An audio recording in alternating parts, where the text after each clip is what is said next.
Hey gamers, what's up? So a lot of people have asked, and now I'm going to give you my in-depth opinion on DLC, the used game market, and everything that's happening in the industry right now. So I start with the question. What industry in the world punishes the consumer for finding value in their older used items? When I buy a used car, do I pay extra for the AC? When I buy a used house, do I pay extra to use the furnace? When I buy a used book, do I pay extra for the last chapter? When I buy a used DVD, do I pay extra for the special features? When I buy a used comic book, do I pay extra for the last page? When I buy a used action figure, do I pay extra to use 4 more points of articulation? No. So why is it that with used video games we're being forced to pay for content that under any normal circumstances is part of the game itself? Think about it. I can sell anything I own, anything I ever bought. I can unload for a discounted price. And in my lifetime, I have never ever heard of any single company that claimed they were owed a fee because I bought something used, or that has gone out of business based on this practice. This barter system that's as old as humanity itself. If I need, I can sell my house, car, books, music, furniture, television, appliances, clothing, so on and so forth. People will buy these things because they can get a deal on them when they buy them used. Or I can use these things to trade up for newer ones. This is how things have always worked. Most people sell their house so they can get a new one, or sell their cars so they can get new ones. They buy them new because they know that they'll maintain some level of value, or in some cases increase in value. There is material and economical substance to buying a physical product because we as consumers recognize that there's a secondary market. We understand that when we can recoup some of what we paid for something. So isn't it obvious that a healthy used market improves the health of the primary market? Of course it is. On a smaller scale, students sell their books so they can get new ones, and collectors trade comics all the time. People even trade their clothes. Is this stuff as expensive as a house or a car? Of course not. But a dollar saved is a dollar earned, and value is value no matter what the cost. It's a list that goes on, and it includes video games. Most people sell or trade their old games so they can afford the overpriced new ones. What's the problem with that, and how can the publishers and studios ignore the way that the used game market has stimulated new game sales since this industry started? It's a perfectly acceptable practice. It always has been. Yet today, developers and publishers are pushing people into DLC, and they're punishing gamers for trading their old games. And don't say it's illegal to sell used games, because it's not. I hear people say that all the time. It's copywritten and you don't own the rights, so you can't sell it anyway. But let me cut you off right there. Yes, you can. Selling your used games is totally legal under copyright law, though software developers are trying their best to find loopholes and work around it. First sale doctrine ensures the right to resell used copies of copywritten works. It's the principle that makes libraries, used bookstores, comic shops, and anything like them possible. The law has been established and is still acknowledged. The first sale doctrine is a limitation on copyright. It was recognized by the Supreme Court in 1908 and since then has been codified into statute. First sale doctrine allows the purchaser of legally made copywritten material to sell, trade, lend, or give away said material once they have obtained it. It serves to immunize the reseller from infringement liability. This is fact. This is law. But these companies want to say the games are not sold to you, they're licensed to you. That's laughable. Folks, anything you pay money for that is not expected to be returned is deemed sold. Your games are sold to you, not licensed to you. And let's not forget that eliminating first sale doctrine would be detrimental to our country's economy. Let me also mention that the video game industry's attempt to crush the used game market is in itself walking the fine line of corruption. The Clayton Antitrust Act of 1914 was enacted to capture anti-competitive practices in their incipiency by prohibiting particular types of conduct not deemed in the best interest of a competitive market. It specifically states that it is unlawful to discriminate in favor of one purchaser against another purchaser, which they do every time they make an individual with no internet access spend $60 on a game that locks out on-disc story mode content. In doing this, they are discriminating against everyone who does not use an online service. I could go on all day with this one. But developers, publishers, and those who support this cyber extortion don't want you to know or understand the facts. They want you to think you don't even own the games you fork up your hard-earned dollars for. They want you to think that a digitally distributed business model is best for you when it isn't. They want you to think that the video game industry is crumbling because of used game sales when in fact it is not.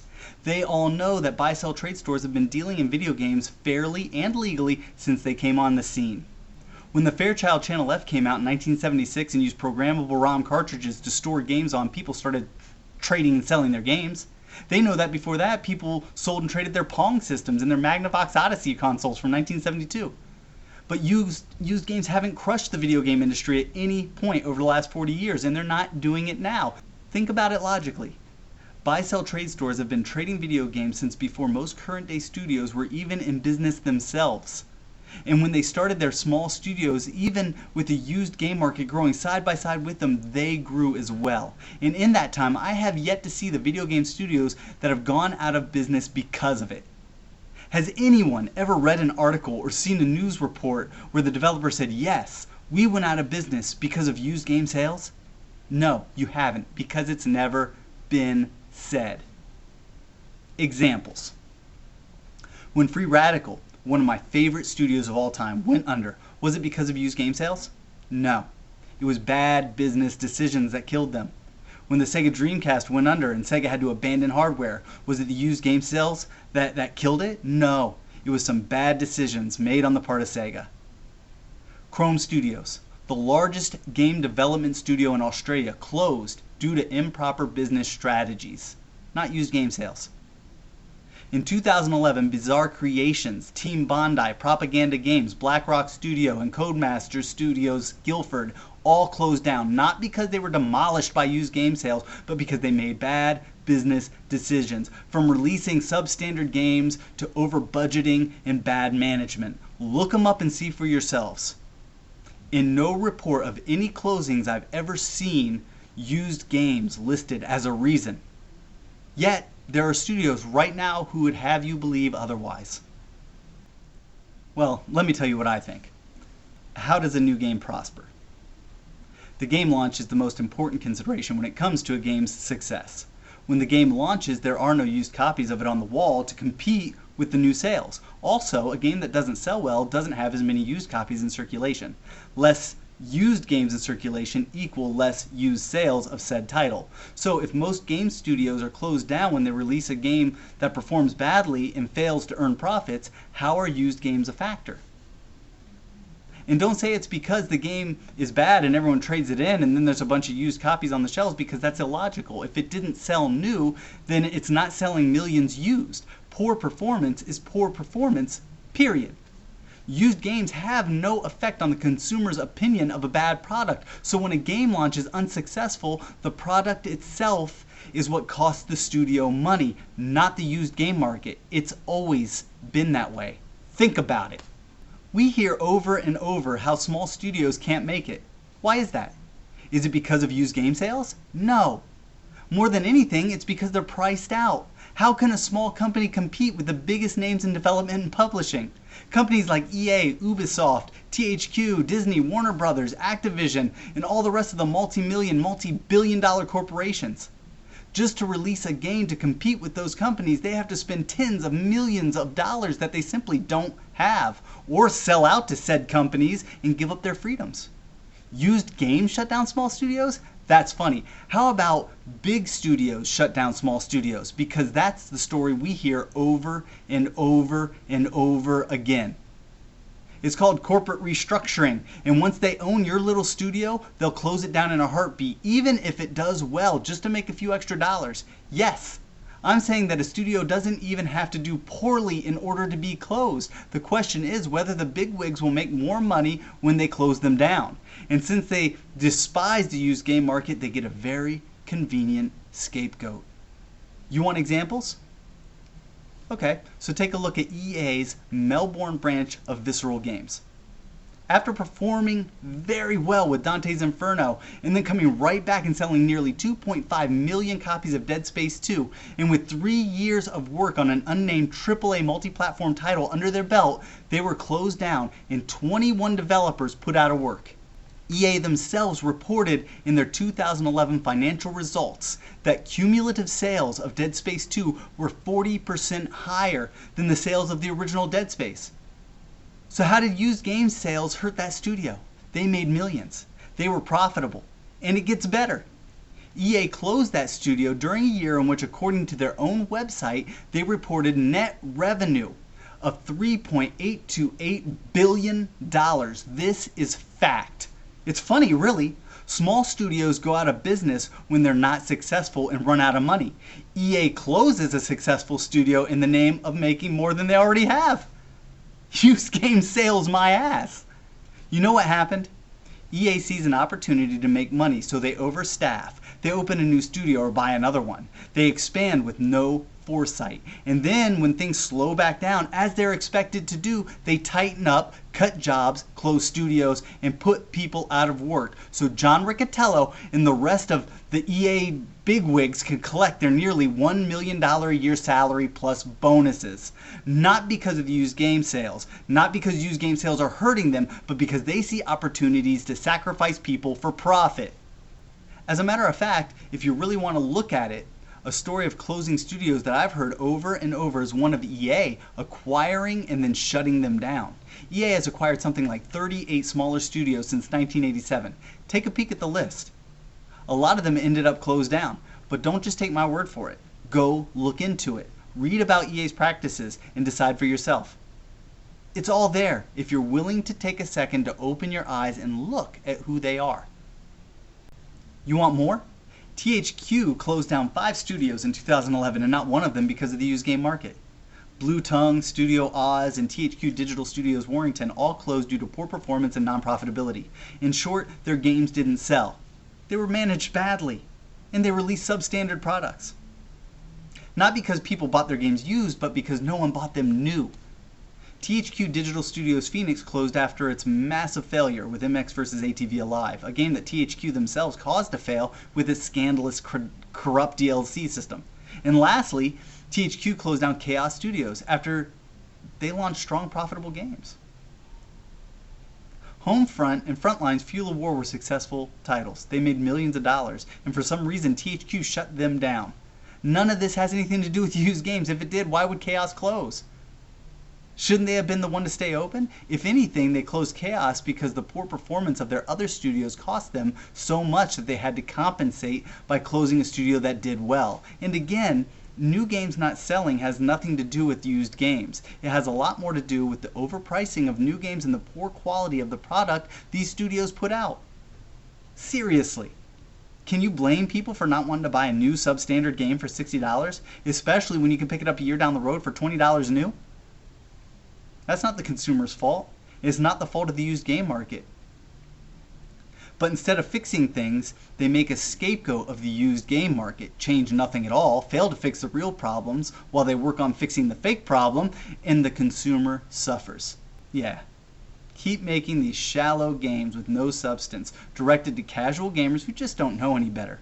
Keep throwing away money on low quality crap, and then when it doesn't sell, bring out the GIMP. Blame it on your favorite scapegoat. Make the consumer believe that it's because of used games, so when you slap them with a fully digitally distributed business model down the road, they'll think you had no option.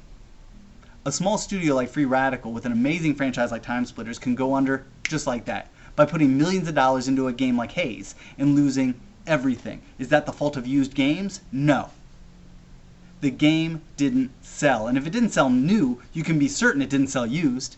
So when developers don't sell as many new copies as they want, they don't need to look at the used game market, they need to look at themselves, the games they release. They need to ask themselves what they can do to sell more games without alienating their clientele.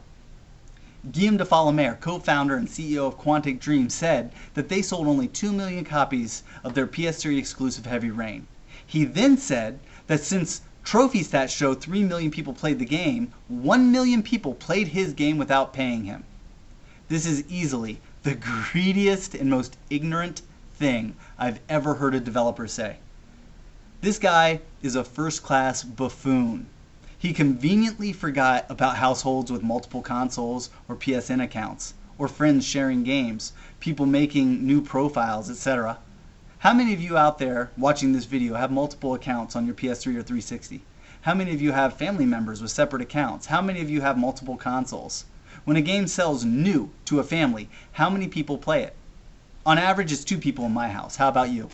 Should every member of your family have to pay a separate fee to play the game that you bought new? Hell no, you shouldn't. If your friend wants to try out your copy, is that a bad thing?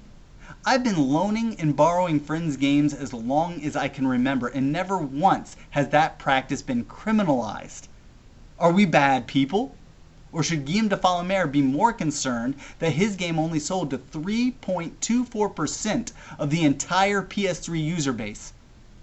I'm not saying 2 million in sales is bad, but I can damn sure say that every copy of a game that sells can, in good conscience, be played by multiple people, and that doesn't make any of them thieves.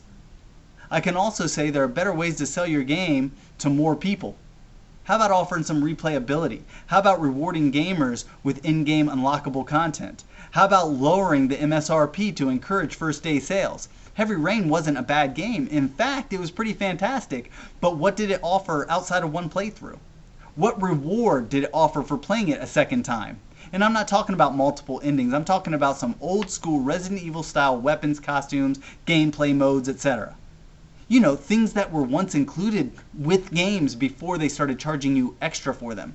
Gee, I wonder why Guillaume de Fallomer never considered that. In 1983, the video game industry itself, with Atari leading the way, committed suicide by releasing a barrage of unfinished, quickly made, zero-depth games that made both consumers and retailers very unhappy. It caused a market crash that put the entire industry on hold for about 2 years. It was the dark age of video gaming, and it was caused by the biggest names in the industry choosing profit over quality. And today we're seeing a lot of those same decisions being made. Games are being made without thought or depth. Garbage is being rammed down the throat of casual gamers because they have the most buying power. Meanwhile, the integrity of this industry is crumbling beneath us as casual games are disguised as hardcore games, and the quality of the product we get is totally and completely compromised with very few exceptions. The video game industry has grown from a multi-million-dollar industry in the 80s to a multi-billion-dollar industry today. It doubles the earnings of the movie industry. And yes, buy-sell trade stores make money too. We make money on used games. Point of fact, the profit margin on new games for a business like mine is so low that we have to sell used games to make money. But we as a whole also buy billions of dollars worth of new games every year. We support the developers and publishers with every title we order. Or did they forget to mention that we sell new games too? Did they forget that though GameStop sells used games, they're also the world's largest retailer of new games? Do they mention that the developers and publishers of a new title see more profit on each copy sold than a store like mine does? No, they don't. But they certainly don't want you to realize that. Instead, they want you to buy into their propaganda. They want you to feel sorry for them and believe every bit of crap they feed you as they take away your rights, as they deny you the ability to own the product you buy with your hard-earned money. Because guess what? When they get you all eating out of their hands, they're going to make that switch to a 100% digitally distributed business model, not because used games made it impossible for them to make money, but because they can make even more money if they cut out the middleman. They say, oh, poor developers don't make any money. They're all going out of business, while taking steps that will eventually put every single employee of the retail video game industry out of work. They want to sacrifice the many for the sake of the few, making some extra loot, that is. You see, they would much rather charge you directly full price for a game that they don't have to pay to have put on disc, to have artwork made for, packaged in a DVD case, seal, and shipped to distributors. To sell you a digital version of the game at the same price as the physical copy that they'll get 100% of the profit on, that you can never find value in once you're done with it. even if it means all the people involved in the video game retail industry, both new and used, will be out of jobs. Just like EA put 21 successful developers out of work, they will put hundreds of thousands of people out of work as they eliminate their usefulness. GameStop, Best Buy, Walmart, Target, any local store you know that sells both used and new games will take a hit. Shipping companies, distribution centers, manufacturing plants, and everyone else involved in the creation and the sale of physical products that are put on your shelf. The big box stores will make cuts to soften the blow while they rely on the sales of other products to keep them up and running, while video game retailers and the like will go completely out of business as their only source of income is stripped away from them. Look, I believe in making a profit. I understand that business is about making money, but I also know that I would never compromise myself, my standards, or my integrity just to make a few more dollars. I believe that capitalism can be a good thing, but I would never hurt or put people out of work so I can make a few extra dollars on top of my already established success. I'm above that. Sadly, we don't live in a world that feels like I do. We live in a world in which a growing industry that is dependent on its retail partners selling their products for 40 years will turn right around and sacrifice every single one of them to make a dollar. And it makes me sick. And for those of you who say, "Oh, you only say that because you own a store." No, I can live without my business. I was a chef and a soldier before this. I'll be fine. If the time comes and my business is gone, I'm good. But I can say this much. When I walk away from what I do, I'll do it proudly and I'll know I did it right. Would I like to be a millionaire? Of course I would. But I would never compromise my principles. And I've done very well building a business based on these principles. Outside of that, I do what I do because I'm a gamer first. I started this company as a gamer, so now let me make my comments on this as a gamer. I want the content I deserve for the dollars I pay, and I want to own what I pay for. I don't want the illusion of ownership that they're trying to offer me. As a gamer, I want to be able to trade, sell, loan, or give away the games I buy, that I own. As a gamer, I want a complete game. I want a quality game. I want to know the product I'm buying is not compromised for the sake of a company that already makes millions or billions of dollars, making a few more at my expense. That's what's happening right now in this industry, and a lot of you are buying right into it. They're making chumps out of you the same way a woman leads a guy on when she knows he doesn't have a chance with her. They make you think they care. They make you hope that they need you. They feed you every line you want to hear with promises of everything you'll get in return, and then one day you realize they just don't feel the same way for you as you do for them. As it turns out, they were doing it with every single other gamer out there who has what they need: money. Seriously, think about what you're getting when you buy a game that depends on DLC for a complete story. This is happening today. As I shoot this video, games are being made that are incomplete. If you don't have an online pass, or God forbid you don't have the internet, you can be denied the opportunity to play the whole game. Why? Because you couldn't afford the new copy? Because you're on a budget? Because your parents don't let you on PSN or Xbox Live? Or maybe because even though you bought the game new on launch day, you're one of the people making up the 67.3% of the world that currently doesn't have the internet. So that content is locked out for you. That's fair. You paid for it, but you can't play it. And they just don't care. By the way, did you know that some online passes in new games don't work at all? EA has confirmed that the online pass you get in the new copy of the game that you pay full price for may have expired. And if it does, you have to buy a new one anyway. There's no compensation. I've already met gamers that this has happened to. And some of you may say, "Oh, that's okay, I'm fine with that." But what happens with the games of today that lock out story mode content with an online pass 10 years down the road, when that DLC is gone, or when that game is no longer supported, and we want to play through it again, or play through it for the first time as we would a PS1 game or even a Super Nintendo game today? There's a whole library of games that are more than 10 years old that I have yet to play and I intend to play. I still have that option. Those games still have value to me, but not the games we're beginning to see now. The day will come when we will not be able to play the whole thing because that content will most likely not be available. This is what happens when it becomes obsolete and the powers that be decide it's not lucrative enough to keep on their marketplace.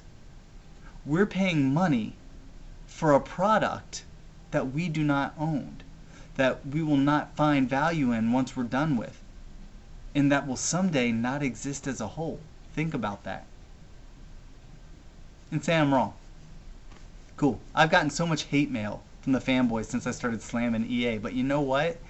You remember when they said that the online pass was, quote, more about emphasizing online play rather than battling secondhand game sales?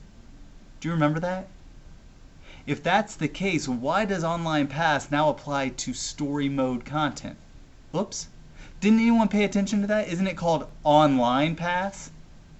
You morons wrote me, called me stupid, and said I was crying wolf, and said I was crazy when I predicted that these companies would eventually start locking out single-player content with online passes. Yet Rage and Arkham City pioneered it, and now we're seeing it more and more. Final Fantasy 13-2, WWE 12, the new SSX, Kingdoms of Amalur, and more to come. So now that the cat is out of the bag, and they have an online pass on all of their games, they want you to believe it's there to combat the damage used games inflict upon them. They said it was about improving the online service, which hasn't changed or improved at all since that announcement nearly 2 years ago. And now they can't use the same lies, so they feed you a new line of crap to cover it all up. What could it be? Well, let's go ahead and say it's about used games. Hey, that's a great idea. But let's put a "they're hurting us" spin on it so that they don't see what we're doing. Guess what? They changed the focus of it and you followed right along. When on earth are you going to stop believing them? When will you start looking at what's happening all around you instead of putting your blinders on and ignoring it all? Some people thought I was exaggerating when I said that if EA's online pass was a success, it would eventually apply to all games, but sadly I was right. Everyone has followed suit. It's even gotten to the point where EA now forces all studios they publish to use online pass if they have a competitive multiplayer mode. Whether they want to or not, if EA is publishing your game, you're using an online pass with almost no exceptions. When I said eventually they'd start charging subscription fees for games, some of you said it would never get to that. They would never do that. Now you can buy Modern Warfare Elite subscriptions and season tickets for EA Sports games. Subscription? What? Not only did they not improve the service, they started offering subscription fees for games. Why do I need to pay a subscription fee? I thought the online pass was to improve the service. But subscription fees and online passes exist simultaneously, even though one contradicts the other. Even worse, if you buy the subscription service, the online pass still applies. So when little brother wants to play it on his own console and profile, there's another $10 on top of the subscription fee you paid for after buying the game new. And hey, if the online pass is there to maintain servers and improve the online service, then why in 2012 will we see over a dozen servers shut down? Some of these are for recent games. MMA came out in 2010 and its servers are going down. Read the article to see more. What about those who paid for the online pass? Where did their money go? What about households with multiple consoles that bought the game new and paid for an extra online pass? Poof, your money is gone, and guess what? EA isn't going to look out for you. They aren't going to reimburse you. They're going to take your money and run. Bye. You just got took. You're now victims of the biggest scam to ever hit the video game industry. I wonder how many people they charged for nothing and then ran away with the money. Do you know what a Ponzi scheme is? This is a Ponzi scheme, but instead of saying you'll get money in return, they offer you a service. They promise to return your investment with this great service. They say it'll be awesome and you compete with people all over the world. Then after you pay the money, they take it and head for the frickin' hills. This is Bernard Madoff. Is he involved in EA? Is he invested? Justify it if you can. You all thought I was nuts when I said that DLC was being abused by developers, and now we have on-disc content locked out of full-priced games so we can pay to unlock it later. They say you're robbing the developers when you buy a game used because they're not making money off the game for its second-hand sale, and then they charge you a second fee to unlock on-disc content for a game you already paid full price for. Really? Even though you bought it new, you're paying extra fees for it. Who doesn't think that's a ripoff?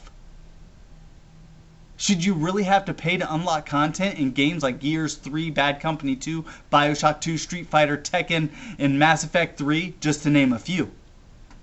Should they purposely deny you content that was made with the game as it was originally created? Content that's already on the disc just to make an extra $1? Think before you answer. Can't picture what's wrong here? Imagine all of the unlockable characters in your favorite old school fighting games if they weren't unlockable, but had to be purchased in order to play as them. A purchase you would have to make on top of the original price of the game, even if you paid full price for it on launch day, and it's already on the disc. Remember all the unlockable characters you were rewarded with when you played Marvel vs. Capcom 2? What if you bought the game today and you were charged extra for them? Now you're not being rewarded for being a loyal customer. You're charged extra. What if you wanted to join the Thieves Guild in Skyrim and found out that even though the content is right there on the disc, you had to pay extra to do it? Think of that. That's exactly what this is. They're holding back on and denying gamers content because they know they can charge you even more for it later on. It's criminal. And how about new games released for $60 alongside of day one DLC? What? Are you telling me the game I just spent $60 on is not a complete experience? It must not be, because on day one you're telling me I need to spend more money. Let's say I like golf a lot, and I ran out on launch day to buy Tiger Woods 2012. That's great. EA just made their $60. But wait, there's more. 52 items of downloadable content that were offered the day this game came out. 16 courses on the disc and another 20 DLC courses. Hold on to your hats, gamers. Did you know that to buy every piece of day one DLC for Tiger Woods 2012, it would have cost $211.47? And don't say that it's optional and that you won't miss it, because as you attempt to play the career mode, if you enter a tournament attached to a DLC course, the game stops to inform you that you either need to purchase the course from the online store or skip it. Let me guess, you're going to say, but Muzz, they couldn't fit all that on the disc, so they offered more via DLC. They did us a favor. Wrong again. Look, the Wii version of the same game has 25 courses on the disc, 9 more courses than the PS3 version on a 50 gig Blu-ray. How much of that disc is empty? And the Wii version is $10 less. This is all for a game that's already built on an established engine with low research and development costs. We deserve every bit of content that can fit on that disc, and we're simply not getting it. This is what it's coming to. Mass Effect 3. Who isn't pissed about the From Ashes crap? I don't get the complete experience available unless I spend $60 on the game and then $10 more on DLC. Thanks for that. I miss the days when I bought a game and it was complete on day one. And if it's not too much, how about too little? I mentioned THQ Phoenix earlier, the studio that THQ closed down after its massive failure with MX vs. ATV Alive. This game was a glimpse of the future these companies want to achieve. There was minimal content on the disc. It was basically the skeleton. And for a complete experience, DLC was to be released after you buy the physical copy of the game. Here's the problem. The game was a massive failure. It was released incomplete and performed poorly at best. Not because it was killed by used game sales, but because it just sucked. So where's your complete experience? It doesn't exist because you bought a bad game that will never get the support from the developers because it's just not lucrative. Hell, they closed down the studio that created the game. You just bought a game for $40 and got burned by the DLC system without actually buying any DLC. And if you're one of the sad souls who bought the game, did THQ apologize for ripping you off? No. Their thoughts were this, quote, "We'd be interested to see how this build-it-yourself structure would work with a more desirable franchise, like Call of Duty, for example," unquote. They'd like to do it again. This is what we refer to as a catch-22. Damned if you do, damned if you don't. We could be looking at a future where every time you buy a game, you run the risk of it never being completed. Imagine buying a game that you really like and never getting all of it because they sold you half the game and it wasn't lucrative enough for developers to release the content they promised you was coming. They'll just say, uh-oh, it's not selling well, so support on this title will be discontinued. This is really the future. Is it the one you want for the video game industry? Hey developers, how about going old school and guaranteeing a full game experience with one purchase? Crazy, huh? Someone at THQ or EA, please answer that question for me. Oh, what? You can't? You know, I don't think there's a single true hardcore gamer working in the industry anymore. I can't imagine anyone who loves gaming as much as I do letting this happen. Seriously. Why aren't more gamers pissed about all this? Why isn't everyone writing these developers and telling them what they think? Why aren't gamers making the decision to pass on games they feel are abusing the system? I am. Am I the only one? I'm sick and tired of people telling me I'm exaggerating and making mountains out of molehills. Fact is, this is what's happening to gaming, and this is where gaming is headed, and I'm not happy that I've been right about these things. I wish I could say I wasn't, but it is what it is, and it is what it's becoming. You all need to step back and remember the days when you bought a game and it was everything you needed in one little cartridge or on one disc. You turned on your console, you put in the game, and you started playing. You didn't even have to sign into your profile. You didn't have to check out the store to make sure you had all the content you needed for the game because you already had the whole thing. See, back then when you bought something, it was complete. You just played it, and when you were done, if the game was good, you played it again. Maybe you tried to get a high score or do a speed run or play with all the content you unlocked. Maybe you invited your friends over and played it together. From the first to the end of the 6th generation of consoles, for 34 years, this is what gaming was, and it was fantastic. You enjoyed the experience, and gaming was what it was supposed to be. Fun. Complete. No DLC. Back then, the new content was called a sequel, and we waited eagerly for it. Man, it wasn't even that long ago. This all started 6 years ago. I shouldn't have to say I miss those days, because those days weren't that long ago. And if you want to know what it was like, grab an old classic and play it. Live the experience of gaming from an age when the developer's main concern was putting out a quality and complete product. Or go with the other option. Keep investing in nothing, and you'll find that the future of gaming is something new and dark indeed. How about this? I say just once, stand up for yourself. Don't buy into it. Look, I'm not saying don't buy your favorite games. I'm saying don't buy the junk they're attaching to it. If you think a game can offer you a complete experience, a rare title like Skyward Sword or Elder Scrolls, then buy it and enjoy it. But don't buy that day one crap they're milking you for.